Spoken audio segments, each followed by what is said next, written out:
Welcome students. आज हम देखेंगे इलेक्ट्रोमैग्नेटिक ऑसिलेटर। पहले हम इलेक्ट्रोमैग्नेटिक ऑसिलेटर को क्वालिटेटिवली जो है वो डिस्कस कर चुके हैं। आज हम इसको क्वांटिटेटिवली डिस्कस करेंगे। अब इसमें हम बेसिकली इसकी सारी डेरिवेशन, इसके फॉर्मूला को देखेंगे कि और उसकी डिपेंडेंसी चेक करेंगे। ठीक है, अब हम देख लेते हैं पहले कि इलेक्ट्रोमैग्नेटिक ऑसिलेटर होता क्या। वैसे हम इसकी डेफिनेशन पढ़ चुके हैं, लेकिन हम थोड़ा सा इसको रिवाइज कर लेते हैं। अगर हम एक चार्ज कैपेसिटर को और एक इंडक्टर चार्ज नहीं होगा, ठीक है, चार्ज कैपेसिटर और एक इंडक्टर को सीरीज में कनेक्ट कर दें तो वो जो सर्किट प्रोड्यूस होगा उसको हम इलेक्ट्रोमैग्नेटिक ऑसिलेटर कहते हैं। अगर हम सिंपल ऑसिलेटर की बात करें तो उससे प्रोड्यूस होने वाली ऑसिलेशन को हम ऑसिलेशन कहेंगे, लेकिन अगर हम इलेक्ट्रोमैग्नेटिक ऑसिलेटर की बात कर रहे हैं तो उससे प्रोड्यूस होने वाली ऑसिलेशन को हम इलेक्ट्रोमैग्नेटिक ऑसिलेशन कहेंगे। अब हम बात कर रहे थे कि इलेक्ट्रोमैग्नेटिक ऑसिलेशन इसमें किस तरह से होगी।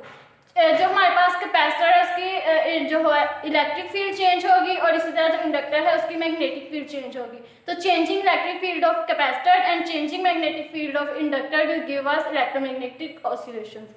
अब देखिए हमारे पास जो स्टोर्ड एनर्जी है उसकी कैपेसिटर की, देखिए हमने पहले भी इसको लिखा था यूई के साथ। इलेक्ट्रिक एनर्जी है क्योंकि कैपेसिटर के अंदर स्टोर होती, इसलिए जो हमारे पास इलेक्ट्रिक एनर्जी ऑफ कैपेसिटर है वो 1/2 Q² है। ठीक है, इसी तरह अगर हम बात करें मैग्नेटिक एनर्जी ऑफ इंडक्टर की तो आ जाएगा 1/2 Li²। ये दोनों जो इक्वेशन है ये भी हम पहले डिस्कस कर चुके हैं। अब यहाँ पे आपने आज के पूरे लेक्चर में एक बात को हमेशा ध्यान में रखना है, मतलब ये हम पहले पढ़ चुके हैं, बस आपको थोड़ा सा रिवाइज करवा रही हूँ क्योंकि ये 2-3 जगह पे हमारे पास पॉइंट जो है वो यूज होगा। हमें पता है जो करंट है वो हमारे पास क्या होता है कि charge per unit time dQ/dt। ठीक है, I = dQ/dt। इसको आप लोगों ने जहन में रखना है। इसको हम इक्वेशन स्टैटिक का नाम दे देते हैं। अब देखेंगे हमारे पास अगर ये हमारे पास कैपेसिटर की एनर्जी है और ये उसकी इंडक्टर की एनर्जी है, तो हमने जब क्वालिटेटिवली इसको डिस्कस किया था तो तब हमने इसको बताया था कि जो टोटल एनर्जी होगी वो हमेशा कांस्टेंट रहेगी। ठीक है, तो जो टोटल एनर्जी किसी भी टाइम पे होगी वो कांस्टेंट रहेगी। पहले तो हमने इसको जस्ट थ्योरेटिकली कह दिया था, लेकिन आज हम इसको प्रूव करके दिखाएंगे। ठीक है, तो टोटल एनर्जी हमारे पास किसके इक्वल आ जाएगी, sum of both energy, electric energy of capacitor and magnetic energy of inductor. इन दोनों को हम सम करें, इसके अंदर दोनों की वैल्यूज पुट करें। वैल्यूज हम कहाँ से लेंगे, ये जो दोनों हमने इक्वेशंस लिखी हैं। तो यू ई की जगह आ जाएगा 1/2 Q² और यू एम की जगह आ जाएगा 1/2 Li²। तो इस इक्वेशन को अगर हम डिफरेंशिएट करें विद रिस्पेक्ट टू टाइम तो हमारे पास क्या आ जाएगा, du/dt of u of e plus du/dt of u of m। ठीक है, अब इसमें देखिए हमारे पास जो 2c है डिनोमिनेटर में वो हमारे पास कांस्टेंट टर्म है। इसमें चेंज क्या होगा, चार्ज चेंज होगा विद रिस्पेक्ट टू टाइम। तो हम अगर इसका डेरिवेटिव लें तो क्या हो जाएगा, 2q dQ/dt और 1/2c एज इट इज आ जाएगा। ठीक है, तो 2q/2c dQ/dt। इस तरह इसमें जो I² है वो हमारे पास चेंज होगा, L/2 एज इट इज आ जाएगा L/2 और ये 2i आ गया हमारे पास डेरिवेटिव का और di/dt। सिंपल डेरिवेटिव आप लोगों ने फर्स्ट ईयर में भी सेकंड ईयर में भी सीखा हुआ किस तरह से डेरिवेटिव लेना है। अब इस साइड पे देखिए हमने कहा कि जो टोटल एनर्जी है वो कांस्टेंट है, तो कांस्टेंट का जो डेरिवेटिव होता है हमेशा 0 होता है। ठीक है, तो ये वाली साइड 0 आ जाएगी हमारे पास। अब देखिए हमने क्या किया कि इसको थोड़ा सा रीअरेंज कर लिया, जो टर्म्स कट रही है इनको काट दिया, यहाँ से भी 2 कैंसिल हो रहा है, यहाँ से भी 2 कैंसिल हो रहा है। तो हमारे पास जो इक्वेशन बनेगी वो Q/c dQ/dt plus Li di/dt is equal to 0। अब इसमें देखें कि हमारे पास dQ/dt वही बात जो मैंने आपको बताया था इक्वेशन स्टैटिक का, जिसको हमने नाम दिया कि आपने इसको हमेशा जहन में रखना है। तो यहाँ पे हम उस इक्वेशन को अप्लाई करेंगे तो dQ/dt की जगह हम I लिख सकते हैं। ठीक है, तो यहाँ से हमने I लिखा और I दोनों साइड से कॉमन लेके इधर चला गया, मतलब खत्म हो गया I यहाँ से। तो यहाँ पे हमारे पास इक्वेशन आ जाएगी Q/c plus L di/dt is equal to 0। अब यहाँ पे देखें हमने जो di/dt है उसको मतलब इकट्ठा करना, उसके साथ साथ जो टर्म है सभी सारी टर्म्स को वहाँ से हटाना है। तो यहाँ पे इसके साथ L वाली टर्म आ रही है, तो अगर हम इसको डिवाइड कर दें इनके साथ तो खत्म हो जाएगा। मतलब इसको हमने फिर से रीअरेंज कर लिया तो हमारे पास आ गई Q/LC plus di/dt is equal to 0। तब यहाँ से देखें कि di/dt वाली जो टर्म है उसको हम फर्स्ट पे लिख लेते हैं, Q/LC को सेकंड पे लिख सकते हैं इक्वल टू 0। अब अगर हम फिर यहाँ पे हमने फिर से वही इक्वेशन स्टैटिक अप्लाई करनी है, I = dQ/dt। ठीक है, अब यहाँ पे आप देख सकते हैं इस इक्वेशन में हमने किया कि dQ/dt की जगह I लिखा, लेकिन यहाँ पे हमने I की जगह dQ/dt लिखना। ठीक है, तो इस I की जगह आ जाएगा dQ/dt और एक ये d/dt। तो हमारे पास डबल डेरिवेटिव बन जाएगा क्यू का, d square q over d t square plus q over L C as it is आ जाएगा इज इक्वल टू 0। इसको हम इक्वेशन 1 का नाम दे देते हैं।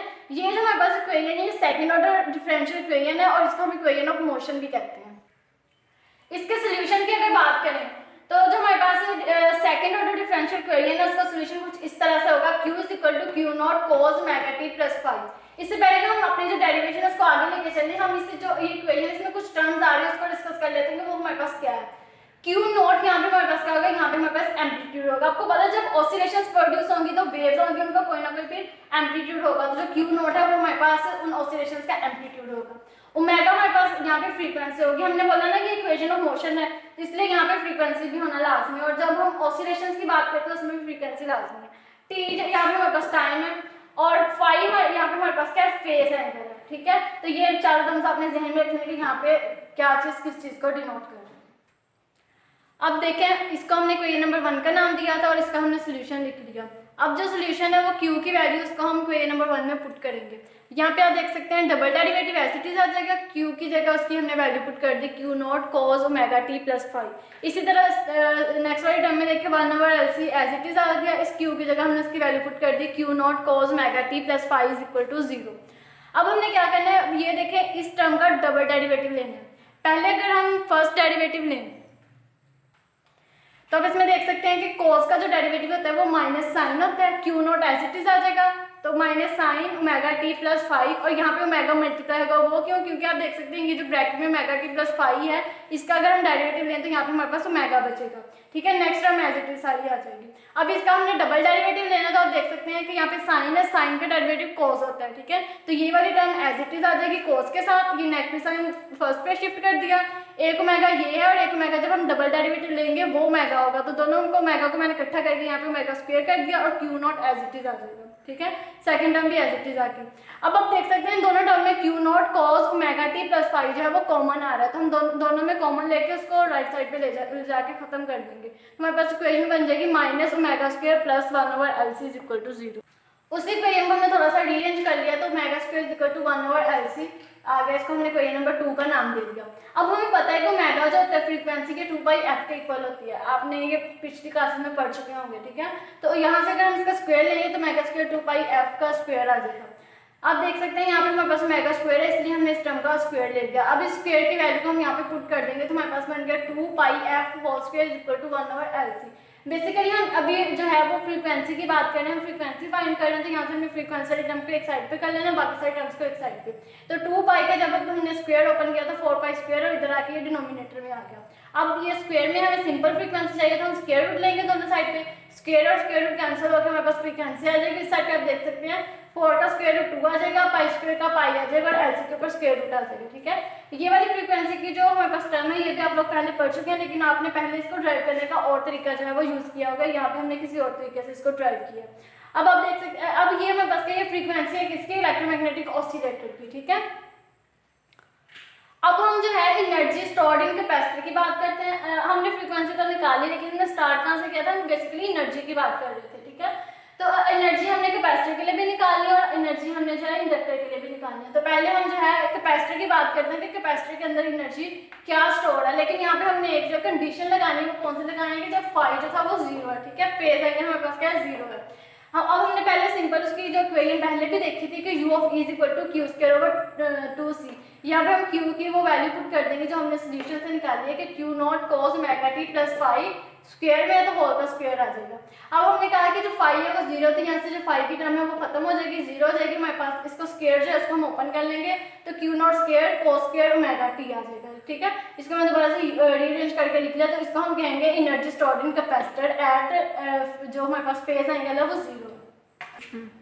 अब हम बात करेंगे एनर्जी स्टोर इन इंडक्टर की। ठीक है, लेकिन उससे पहले यहाँ पे मुझे ये इक्वेशन दोबारा से चाहिए, तो मैंने जो एनर्जी स्टोर इन कैपेसिटर की इक्वेशन है उसको दोबारा से यहाँ पे रीराइट कर दिया है। ठीक है, अब हम देखते हैं कि एनर्जी स्टोर इन इंडक्टर, लेकिन एक बात ये भी है कि हम दोनों में जो है एनर्जी की बात कर रहे हैं। लेकिन आपको ये मैंने दोबारा मेंशन नहीं किया, लेकिन आपको पता है कि जब हम कैपेसिटर की बात कर रहे हैं तो हम इलेक्ट्रिक एनर्जी की बात कर रहे हैं, जब हम इंडक्टर की बात कर रहे हैं तो हम मैग्नेटिक एनर्जी की बात कर रहे हैं। ठीक है, तो हमने अभी बात करनी है कि जो इंडक्टर के अंदर एनर्जी स्टोर हुई है, तो u ऑफ m में हमारे पास 1/2 Li स्क्वायर। ठीक है, अब हमने वही इक्वेशन दोबारा से यूज़ करनी है जिसको हमने इक्वेशन स्टैटिक का नाम दिया था। तो यहाँ पे आई की जगह आ जाएगा D Q over d T और होल का स्क्वायर। ठीक है, यहाँ पे क्यू की हमने वैल्यू पुट कर देनी है जो हमने सोल्यूशन इसका देखा था, q naught cos omega t plus 5 whole square. यहाँ पे हमने इसका सिंगल डेरिवेटिव लेना था। अब देखें इसका डेरिवेटिव, लेकिन डेरिवेटिव लेने से पहले हमने फाइव जो उसको जीरो पुट करना है, क्योंकि जब हमने जो है वो कैपेसिटर की एनर्जी कैलकुलेट की तब भी हमने जो फेस थी उसको जीरो कर दिया। तो इसलिए जब हम इंडक्टर की बात करेंगे तब भी हम फेस को जीरो कर देंगे।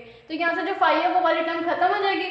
ठीक है, तो ये वाली हमारे पास बन जाएगी। इसमें आप देखेंगे क्यू नॉट तो हमारे पास कॉन्स्टेंट, तो उसको एज इट इज मैंने बाहर लिख लिया स्क्वायर के साथ। ठीक है, क्यू नॉट स्क्वायर। अब इसका अगर हम डेरिवेटिव लें तो कोस का आ जाएगा माइनस साइन ओमेगा टी, और ये जो ओमेगा वो अंदर वाला। ठीक है, स्क्वायर, यहाँ से स्क्वायर ओपन करेंगे omega square Q naught square L over 2 हमारे पास वो पीछे से साथ साथ आ रहा है। ठीक है, और यहाँ पे जो हमारे पास माइनस माइनस प्लस हो जाएगा और ये आ जाएगा साइन स्क्वायर ओमेगा टी। ठीक है, तो ये हमारे पास इक्वेशन बन गई। अब इस इक्वेशन में हमने थोड़ी सी जो है वो सब्स्टिट्यूशन करनी है। हमने अभी जब हमारे पास कैपेसिटर उसकी एनर्जी कैलकुलेट की तो वहाँ पे हमारे पास एक इक्वेशन बनी थी omega square is equal to 1 over L C. ठीक है, अब इस इक्वेशन को हमने यहाँ पे पुट कर देना ओमेगा स्क्वायर की जगह। तो हमारे पास यू ऑफ एम क्या आ जाएगा, क्यू नॉट स्क्वायर ये वाला। ठीक है, एल ओवर 2 और ओमेगा स्क्वायर की जगह 1 over L C sine square omega t as it is. यहाँ से एल और एल कैंसिल हो जाएंगे तो q naught square over 2 C sine square omega t. इसको हम इक्वेशन नंबर बी का नाम दे देते हैं। ठीक है, अब हमने जो है वो थोड़ा सा कंपैरिजन करना है इक्वेशन ए का और इक्वेशन बी का, वो हम देखते हैं।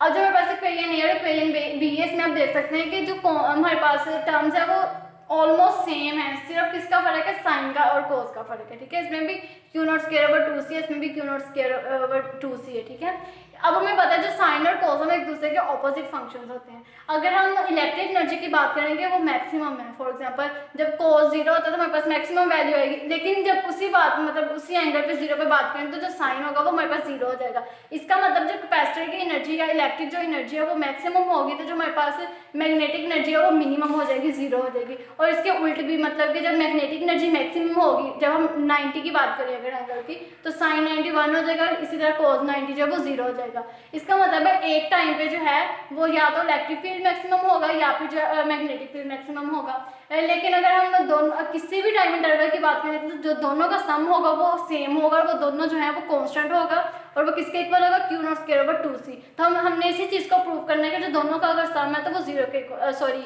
वो जो कांस्टेंट की टर्म के इक्वल है। इससे पहले कि हम उस चीज़ को प्रूव करें थोड़ा सा जो है ग्राफ देख लेते हैं इक्वेशन ए और बी के लिहाज से। आप देख सकते हैं यहाँ पे जो डॉटेड वाली वेव फॉर्म है वो हमारे पास जो है वो इलेक्ट्रिक एनर्जी की है, जो कैपेसिटर की है। ठीक है, और जो हमारे पास सही वाली लाइन है डॉटेड के बगैर है वो तो ये मैग्नेटिक एनर्जी की हम बात करेंगे इसमें। अब आप देख सकते हैं कि हमने एक साइकिल के लिए बनाया है ग्राफ। ठीक है, अब एक साइकिल के अंदर इलेक्ट्रिक फील्ड या इलेक्ट्रिक एनर्जी और जो मैग्नेटिक एनर्जी है वो दो दफ़ा अपनी मैक्सिमम जो वैल्यू उस पर जाएंगी। जैसे आप देख सकते हैं अगर हम पहले बात करें मैग्नेटिक एनर्जी की तो ये इसकी पीक वैल्यू और ये इसकी पीक वैल्यू, एक साइकिल के अंदर दो दफ़ा अपनी मैक्सिमम वैल्यू को उसने अचीव किया। ठीक है, इसी तरह जो इलेक्ट्रिक एनर्जी उसने भी दो दफ़ा जो है अपनी मैक्सिमम वैल्यू की तरफ गई।